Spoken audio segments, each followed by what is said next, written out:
We're on the record and we're talking beach volleyball with two extremely accomplished Trinidad and Tobago athletes, Ayana, Dyette, and Nancy Joseph. Ayana, you're not just a beach volleyball player. You started off playing indoor. Yes.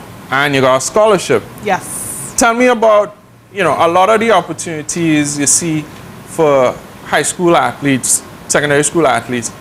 How you end up playing volleyball? I actually started playing volleyball. I went to Holy Name Prep. My sister went to Holy Name Convent. And I used to go over there and just bump with them. So obviously I went to that school. And then from there, we went to club. From club, nationals. From nationals, it just went straight there. Right. And it helps that you're tall. I mean, they have very short, talented players. But yeah, being tall is an attribute. Right. But you also have to be educated to make it out there. To be a student athlete, it's not easy. Early mornings, late nights. You have a lot of projects to hand in. You have to meet deadlines. You have your work schedule. You're trying to make an extra dollar. Work schedule, volleyball schedule, student schedule. So you just have to learn to balance it, and you learn a lot of time management. And I think it definitely grew me into the person I am today. Honestly, and a lot of people can do it. And a lot of times people hear about you're going and you're playing for your school and they forget the student part of the athlete. You have to maintain a GPA of 2.0 or else you get kicked out.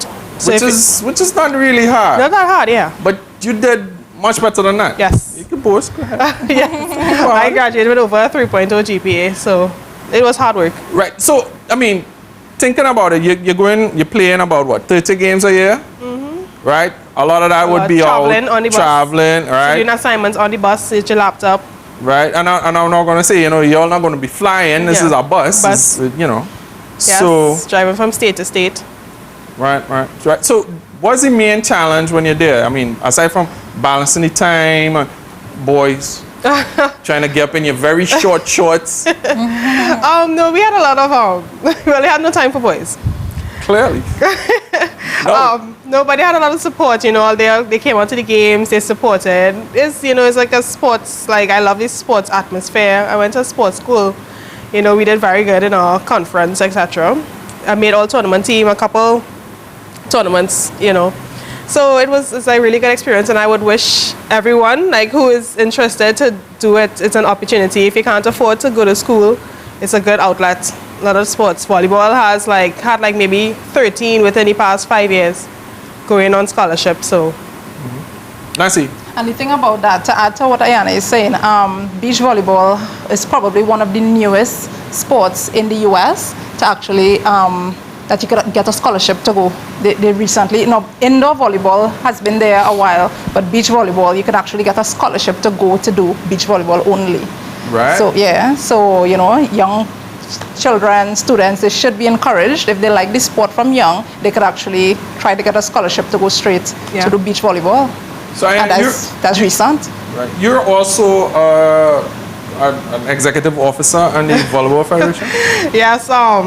They're looking for some young blood because, they're trying to change things up, and we need a lot of different ideas, as the world evolves, so do we. So I'm not the only young person, another young person was elected on the board. So I'm doing most of the press releases, and I'm on the beach commission. So that's my new post. I think in September I was elected. What about scouting for new talent? How do you all find new blood to get into this sport? We're starting off something called Friday Night League, which we invite all the clubs to come out and participate. So from there we're going to scout. We're still trying to scout for the Youth Olympics coming up there, the 27th of November. Right. That's going to be a qualifying tournament for the Youth Olympics. 25th to 29th. Where is that going to be? You all decided yet? I think it's going to be in Maracas Beach. Oh, I love it when they go to Maracas. Yeah, it's just there. Right. So the winner goes straight to China. So we're hoping that we win. What age group is that? Under 19. Under 19. How competitive is under 19 beach volleyball? Extremely competitive. I went to Croatia just this year with the under 23. And the level was amazing. Watching them play, I was thinking of wow, I could scramble with them. It's really good competition, so I'm hoping that we can have a quality team to represent us. And it's not just women, it's guys and women, women and men. Right. Okay, so, and then there is next week, Saturday, Yes. Blazing Aces, the beach edition. And then coming up later on in the year is the big finale, Nausicaa Yes. finale, the 27th of It's November huge. to the 2nd of December. Where is that going to be? Maracas. Maracas again. All right, cool. Yeah. Well, that's good. Well, I and everything. Well, let us come out and check that out. I want to invite some more calls. Wait a minute. We didn't get any calls. What's up with that? 225-9476. Call us. Sorry, I have a Me Too phone. I can't check my Twitter. But, you know, I want to encourage you all. You on Twitter as well, right? Yes. You not? No. Why is that? I have no time. Sort that out. All right, what was your Twitter? Trini Girl Yanni. Trini Girl Yanni. That's your nickname? Yanni is my nickname. Oh, that's so sweet. So how's like, you know, I mean, your social life and thing? You sound like a very busy kind of woman there. Do you party? Do you go out? Friday night, what do you do? I hang out, but I need to change that because I need to set focus and for my goal for this year. You know, I got a stern warning today from my trainer. So, but I try to like have a balance, but you can't if it is you're trying to reach the next level. You know, so your friends have to understand that either they help you or, you know, you just do what you have to do to get better in your sport. Ayana and I committed, we promised each other, we made a commitment that from now until November's Nausicaa, that we're going to stop the liming, stop the drinking, you know, try to get rest, we're going to train, we're going to just focus on And rest is so performing. important. Like, you wouldn't believe how your body I would is. believe. I rest Yeah, all the yeah, time. I think I need to cut down on my rest. You need to sleep. Like, sleep is so important. Yeah. So we definitely made a promise to ourselves and we're going with it Right. till the end of November. Aside from now, the Volleyball Federation represents indoor and beach. You're our executive officer. Right now we have, aside from track and field, the most amount of professional women athletes, Trinidad and Tobagonians, are volleyball players. How did that happen, besides these women being extremely talented? Like I said, beach volleyball has such major opportunities. So I know Darlene Ramden, she went to school and I know she got a manager. She went to St. John's. St. John's, Right. she got a manager. So when she came home, talked to him. She's in France right now. Shannon Thompson, who is an extremely talented young, 19 or 20. She got really good in like 2 years. She's already in France too. We have Crystal Estelle, who is in Spain, and then we have Sinead, who is in Russia. So they're doing their thing. good. Yeah. How come you never won? Because I stopped playing indoor. I stopped playing in 2006. Okay. And I switched to beach. Oh. I prefer beach. It's more fun. I prefer beach too. How do y'all deal with that though? I mean, let's be real. Hot, sexy, good looking, well spoken, but tiny bikini. For me, Stalkers, gay at players. first, it was a challenge, especially playing at home, because I don't know, the guys Family. home, you know, yeah, exactly. It's like they're not used to seeing women in skimpy clothing without, you know, heckling.